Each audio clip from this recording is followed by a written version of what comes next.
अच्छा जी, यहाँ पे हम branch stock and debtors account के रिलेटेड जो क्वेश्चंस हैं वो मैं यहाँ पे आपके लिए रीड करने लगी हूँ। ठीक है जी, ध्यान से सुनिएगा। क्वेश्चन नंबर 17 है, 16 भी वैसे इसी मेथड के तहत है। ठीक है, वो मैं आपके लिए असाइनमेंट के तौर पर छोड़ती हूँ। फर्दर देखिए क्वेश्चन नंबर 17। कहते हैं, a firm has retail branch at Hyderabad, all goods are supplied to the branch by head office which invoices the goods at selling price which is calculated at cost plus 25%। ठीक है, क्या कह रहा है वो, ये कॉस्ट प्लस 25% पर यानी इनवॉइस प्राइस पर गुड्स जो है वो सेंड की गई हैं 125% पर। Clear, all expenses incurred by the branch are paid out of an impressed account 10,000 which is replenished by head office every week. कहता है जी, जितने भी ब्रांच के एक्सपेंसेस हुए थे उनको एक पैटी कैश सेंड कर दिया गया था, जो हर हफ्ते जो है वो हेड ऑफिस उसको रीन्यू करता रहता है। तो उसमें जो भी एक्सपेंसेस 10,000 के हुए थे वो कंप्लीट इनकर हुए थे, जो वो पे कर दिए गए हैं। All collections by branch are banked intact to the credit of head office. कहता है जी, ब्रांच जितनी भी कलेक्शन कर रहा है ना वो सारी की सारी हेड ऑफिस को बेचता जा रहा है। The branch maintains no books of accounts except memorandum debtor ledger account. कहता है ब्रांच ने कोई अकाउंट मेंटेन नहीं किए सिवाय इसके कि उसने डेटर लेजर अकाउंट मेंटेन किया है। क्यों? क्योंकि सारी सेल्स वही कर रहा है ना, कैश पे भी और क्रेडिट पे भी। तो ठीक है, उसने डेटर्स अकाउंट भी मेंटेन करके किसको भेज दिया है, हेड ऑफिस को मेंटेन करके भेज दिया है, जिसमें उसने बता दिया होगा कि ओपनिंग डेटर्स इतने हैं, क्लोजिंग इतने हैं और क्रेडिट सेल इतनी हुई है। ठीक है, कलेक्शन इतनी हुई है, रिटर्न इतनी हुई है, बार्डर्स अगर हुए होंगे तो सारा कुछ उसमें मेंशन करके उसने भेज दिया होगा। Physical verification of the stock at the branch is done annually and difference between the actual stock and the book balance is adjusted. क्या क्या दिया हुआ है जी आपको, ब्रांच डेटर्स अकाउंट का ओपनिंग बैलेंस दिया हुआ है। ठीक है जी, ब्रांच डेटर्स अकाउंट के डेबिट साइड पर जाएंगे और वहाँ पर लिख देंगे जी। ब्रांच स्टॉक अकाउंट का बैलेंस ओपनिंग दिया हुआ है इनवॉइस प्राइस पे। ठीक है, इनवॉइस प्राइस पे लिख देंगे। Cash at branch, cash at branch का ओपनिंग बैलेंस दिया हुआ है, कैश एट ब्रांच के अकाउंट की डेबिट साइड पर हम लिख देंगे इसको बैलेंस प्रॉब्लम करके। गुड्स सेंट टू ब्रांच, ठीक है, ये कहाँ कहाँ आएगा, ये एक दफ़ा आएगा जी स्टॉक अकाउंट की डेबिट साइड पर और दूसरी दफ़ा आएगा branch goods sent to branch account की क्रेडिट साइड पर। रेफरेंस में दूसरा अकाउंट आ जाएगा। कैश कलेक्शन, कैश कलेक्शन हुई है 2,85,000 से, लेकिन उसमें 85,000 की जो है वो कैश सेल शामिल है। तो कैश सेल लिख देंगे 85,000 की, बाकी जो 2 लाख है वो डेटर से कैश रिसीव किया गया है। क्लियर, 2 लाख किससे रिसीव किया गया है, डेटर से। तो कैश कलेक्शन हुई है। ठीक है, इसको एक दफ़ा तो आप लिखोगे कैश अकाउंट की डेबिट साइड पर, क्लियर, और एक दफ़ा आप लिखोगे इसको जो है वो डेटर्स अकाउंट की क्रेडिट साइड पर, लेकिन उसमें से कैश सेल्स को माइनस करके। ठीक है, क्यों? क्योंकि ये कैश सेल्स जो हैं वो स्टॉक अकाउंट की क्रेडिट साइड पर आती हैं। उसके बाद आपको कह रहा है डिस्काउंट अलाउड टू डेटर्स, ये डेटर्स अकाउंट की क्रेडिट साइड पर आएगा। ठीक हो गया, ब्रांच एक्सपेंस अकाउंट के रेफरेंस में। और अगर वो आपको कहता है ना कि ब्रांच एक्सपेंस अकाउंट बनाओ, तो आप उसकी भी डेबिट साइड पर इसको लिखोगे। नहीं कहता तो हम नहीं बनाएंगे। ठीक है जी, क्रेडिट सेल्स एट ब्रांच है, क्या एंट्री पास होती है, branch debtors account debit and branch stock account credit. अगर ब्रांच का वर्ड ना लगाएं तो वैसे भी क्या है, debtors to stock account. Sale नहीं ना लिखेंगे, अकाउंटिंग इक्वेशन याद है ना आप लोगों को, अकाउंटिंग इक्वेशन में हम सेल परचेज नहीं लिखते थे, हम स्टॉक में प्लस माइनस करते थे। सो ठीक है, गुड्स में ऐसे करते थे ना, तो यहाँ पर भी ऐसा ही करना है आप लोगों ने। आपने सेल परचेज नहीं लिखनी, आपने स्टॉक लिखना है। Clear, amount send to branch for expenses 36,000 से, अमाउंट सेंड की गई है ब्रांच को कितने से, 36,000 से, किसके लिए, एक्सपेंसेस के लिए। क्लियर हो गया जी। आगे आपको क्या कह रहा है, आपको कह रहा है जी कि branch had cash on hand at the end of December, ठीक है, कितने से, 8,000 से, ये क्लोजिंग बैलेंस है उसका। उसके बाद stock at the and they रहा है वो आपको 43,000 से। अब आपका क्या काम है, आपका काम ये है कि आपने स्टॉक अकाउंट बनाना है, एडजस्टमेंट अकाउंट बनाना है, डेटर्स अकाउंट बनाना है और प्रॉफिट एंड लॉस अकाउंट बनाना है। तो सबसे पहले हम बनाते हैं इसका स्टॉक अकाउंट। ये देखिए जी, हमने सबसे पहले इसका स्टॉक अकाउंट बनाया, ठीक है।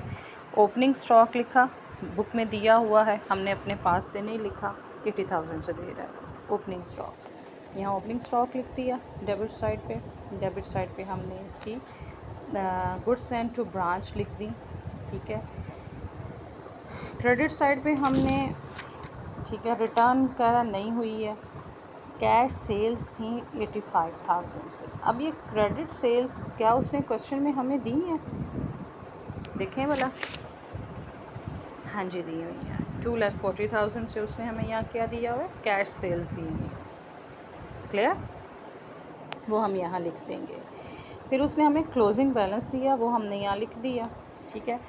क्या किया अब हमने, ना तो हमारे पास अब नॉर्मल लॉस है इस क्वेश्चन में, ना ही हमारे पास गुड्स रिटर्न बाय कस्टमर्स है इस क्वेश्चन में, और इसके अलावा सरप्लस भी नहीं हुआ। अब हम डेबिट साइड का टोटल करेंगे और उसमें से माइनस कर देंगे क्रेडिट साइड, तो हमारे पास जो आंसर आएगा ना, that would be shortage in stock, deficiency है, क्लियर, क्या है ये, डेफिशिएंसी है, ठीक हो गया। अगला हम बनाएंगे branch adjustment account. Branch adjustment account मैंने आपको पहले भी बताया कि जो भी आपकी लोडिंग्स हो रही थी, जो हम पहले ब्रांच अकाउंट उसी अकाउंट की डेबिट क्रेडिट साइड पर लिख देते थे, अब हमने उसी अकाउंट के डेबिट क्रेडिट साइड पर नहीं लिखनी, ठीक है। अब हमने उसके लिए अलहदा से एक अकाउंट बनाना है जिसको हमने नाम देना है एडजस्टमेंट अकाउंट का, ठीक है। ओपनिंग स्टॉक के ऊपर जो हमने लोडिंग लेनी है वो किस साइड पर लिखनी है, वो हमने क्रेडिट साइड पर लिखनी है।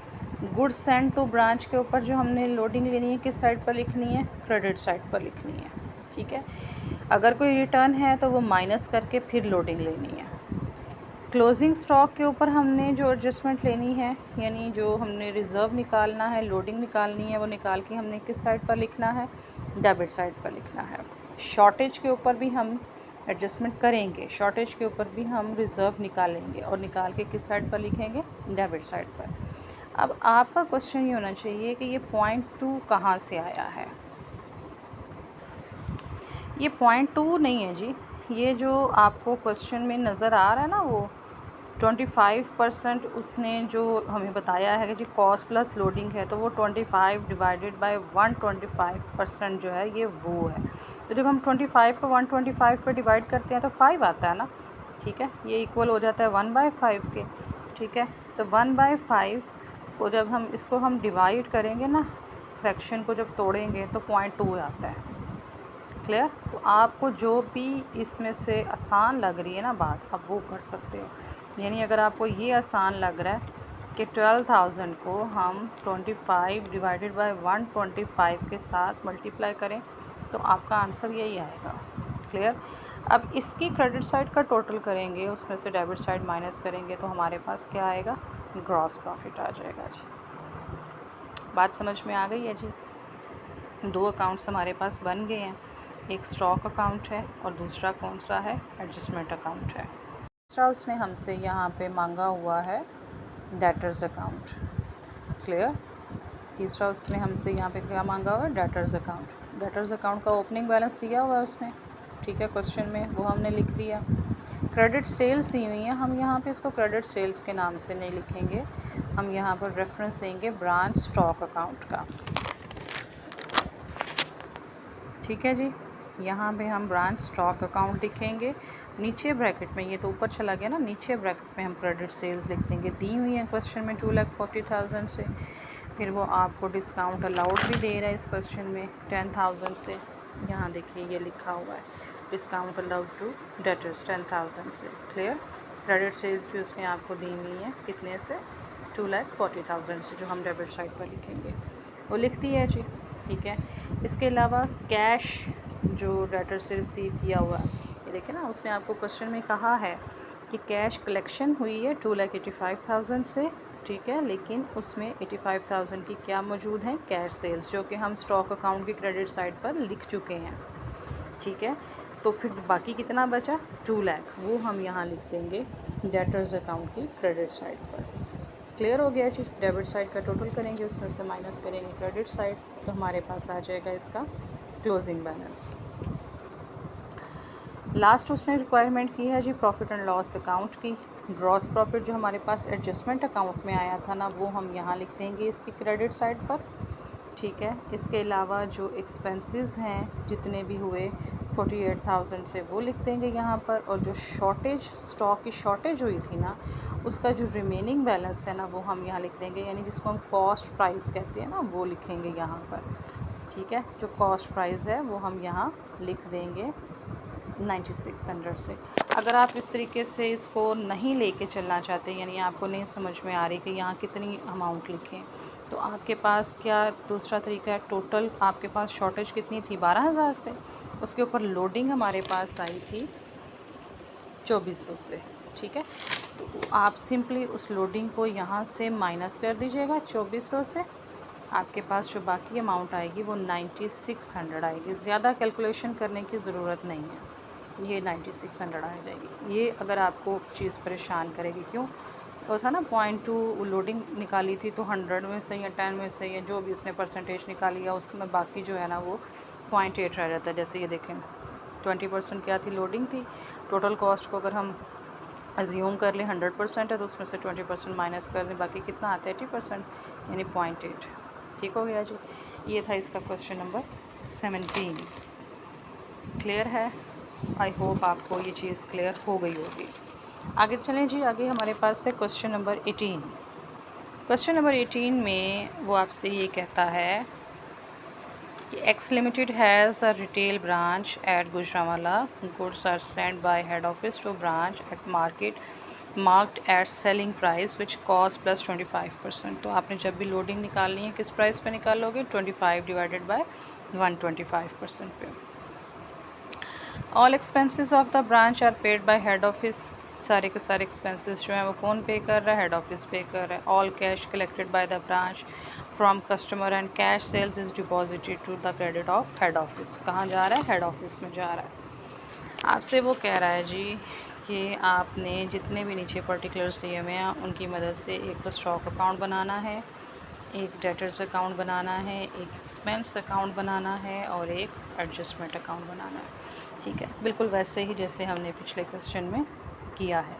डेटर्स अकाउंट को कहाँ लिखेंगे, डेटर्स अकाउंट की डेबिट साइड पर ब्रॉड डाउन करके। ये क्लोजिंग बैलेंस है तो डेटर्स अकाउंट की क्रेडिट साइड पर कैरी डाउन कर देंगे। Inventory with branch. अब इन्वेंट्री क्या बला है पता होना चाहिए आप लोगों को। किसको कहते हैं जी इन्वेंट्री? इन्वेंट्री कहते हैं जी स्टॉक को ही। किसको कहते हैं? स्टॉक को। ओपनिंग लिखी हुई है 1 जनवरी लिखी हुई है, तो ओपनिंग बैलेंस ब्रॉड डाउन करके हम स्टॉक अकाउंट की डेबिट साइड पर लिख देंगे। क्लोजिंग लिखी हुई है, उसी अकाउंट की क्रेडिट साइड पर जाएंगे, बैलेंस कैरी डाउन करेंगे और स्टॉक अकाउंट की क्रेडिट साइड पर इसको लिख देंगे जी। Clear? Cash sale during the year, क्या करोगे इसका? इसको एक दफ़ा ब्रांच स्टॉक अकाउंट की क्रेडिट साइड पर लिखोगे ना कैश सेल करके, ठीक है। दूसरी दफ़ा आप इसको अगर कैश अकाउंट बनाने को कहता है तो उसकी डेबिट साइड पर लिखोगे, लेकिन मेरा ख्याल है इस क्वेश्चन में उसने नहीं ना मांगा हुआ, तो हम सिर्फ इसको कहाँ लिखेंगे, स्टॉक अकाउंट की क्रेडिट साइड पर। Amount deposited in the head office account during the year. Amount दे दी गई है किसको, हेड ऑफिस को 1,27,000 के साथ। कैश अकाउंट दे रहा है, अगर वो कह रहा है आपको कि आप कैश अकाउंट बनाओ तो उसकी जो है वो क्रेडिट साइड पर ये अमाउंट आएगी। अगर नहीं कह रहा तो हम नहीं बनाएंगे, लेकिन हो सकता है दरमियान में कोई एक ऐसा हिडन पॉइंट आ जाए जिसकी वजह से हमें कैश अकाउंट बनाना पड़ जाए, तो ये उसकी क्रेडिट साइड पर अगर दिया हुआ है तो डेफिनेटली उसकी क्रेडिट साइड पर ये आएगा। ठीक है, अच्छा जी। Goods return to head office at invoice price. Goods return हो रही हैं, तो जब आई थी तो स्टॉक अकाउंट की डेबिट साइड पर लिखा था ना हमने, अब गई हैं तो स्टॉक अकाउंट की क्रेडिट साइड पर लिख देंगे। ठीक हो गया। सैलरीज पेड है, रेंट पेड है, ये दोनों क्या है हमारे एक्सपेंसेस हैं। क्या हैं? एक्सपेंसेस हैं। उसने ब्रांच एक्सपेंस अकाउंट मांगा हुआ है ना, तो इसके लिए एंट्री क्या पास होगी? ब्रांच एक्सपेंस अकाउंट डेबिट और कैश अकाउंट क्रेडिट। तो ब्रांच एक्सपेंस अकाउंट के डेबिट साइड पर जाएंगे, कैश अकाउंट के रेफरेंस में लिखेंगे ये दोनों अमाउंट्स। चाहे तो प्लस करके लिख दो, चाहे आप ऊपर सिर्फ जो है वो कैश का रेफरेंस दे के नीचे इसको सब हेडिंग में लिख सकते हो। 6 + 4,000 10,000 से discount allowed to customer. Discount allow हो रहा है। एक दफ़ा इसकी क्या एंट्री पास होगी? ब्रांच एक्सपेंस अकाउंट डेबिट, क्योंकि यहाँ पर अब हमने इसको इसके नाम से नहीं लिखना, हमने इसके मेन हेड के नाम से लिखना। एक्सपेंस है, एक्सपेंस अकाउंट डेबिट कर देंगे, डेटर्स अकाउंट क्रेडिट कर देंगे। तो क्या हो जाएगा जी? ब्रांच एक्सपेंस अकाउंट के डेबिट साइड पर एक दफ़ा लिखेंगे, एक दफ़ा डेटर्स अकाउंट की क्रेडिट साइड पर लिखेंगे। बैड डेट्स दिए हुए हैं, अगेन वही एंट्री है इसकी, ब्रांच एक्सपेंस अकाउंट डेबिट और debtors account credit. Debtors account की क्रेडिट साइड पर एक दफ़ा आएगा और दूसरी दफ़ा जो है वो ये आपके एक्सपेंस अकाउंट की डेबिट साइड पर आएगा। क्लियर हो गया जी? स्पॉइलेज डिस्ट्रक्शन हो रही है ना, मतलब सॉरी ये वो नुकसान हो रहा है ना, तो किसका नुकसान हो रहा है? स्टॉक का नुकसान है। एक दफ़ा स्टॉक अकाउंट की क्रेडिट साइड पर आ जाएगा।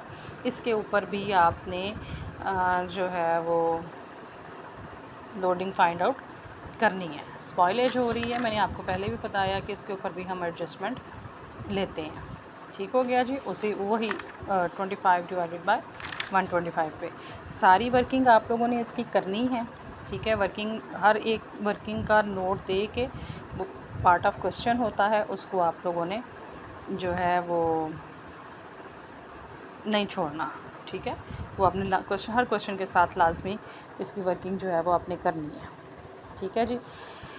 अच्छा जी, यहाँ देख लीजिए, आपके सामने मैं इसका सलूशन भी दिखा रही हूँ, आप इसका स्क्रीनशॉट ले लीजिए। ठीक है? आपको समझ में आ जाएगी बात। यहाँ देखिए इसका ओपनिंग लिखा हुआ है, गुड्स सेंट लिखी हुई है यहाँ पर, क्लियर।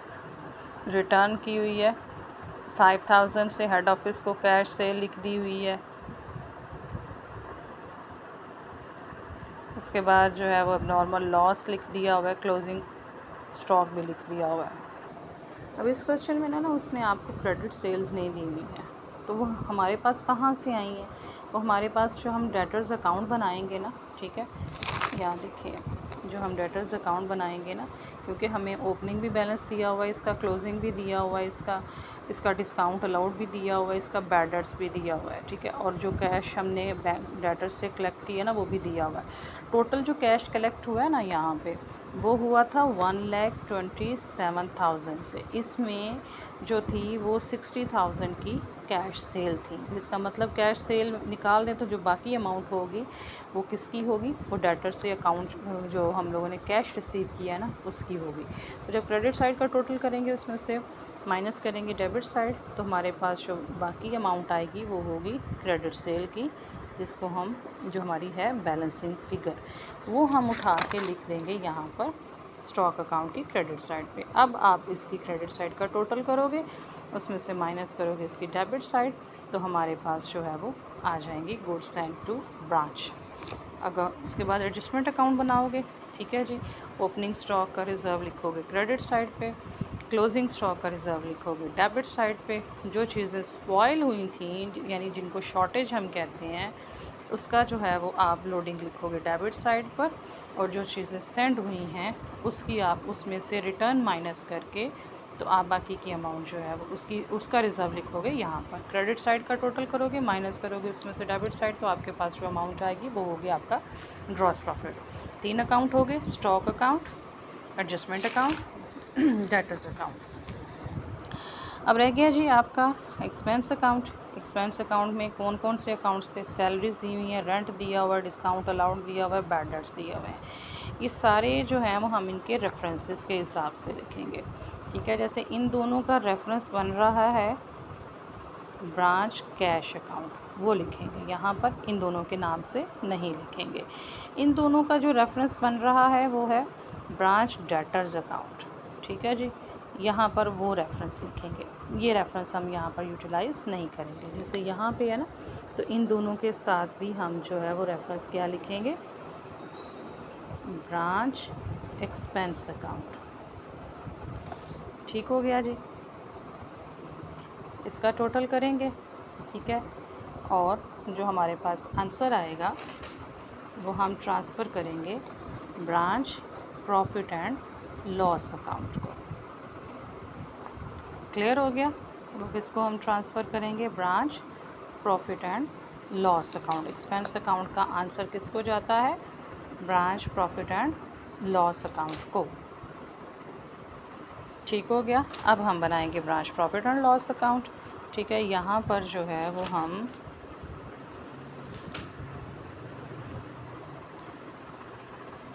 यहाँ पर हम लिखेंगे ब्रांच एडजस्टमेंट के रेफरेंस में जो हमारा ब्रांच एडजस्टमेंट अकाउंट का आंसर आया था वो लिखेंगे, और यहाँ पर ये है हमारा ग्रॉस प्रॉफिट। डेबिट साइड पर एक्सपेंस अकाउंट का बैलेंस लिखेंगे, वो यहाँ शिफ्ट करेंगे, और जो स्पॉइलेज है उसकी कॉस्ट प्राइस लिखेंगे। टोटल स्पॉइलेज हुई थी 2000 की, उस पर 400 हमने लोडिंग ली, वो माइनस करके जो कॉस्ट प्राइस है वो लिख देंगे यहाँ पे।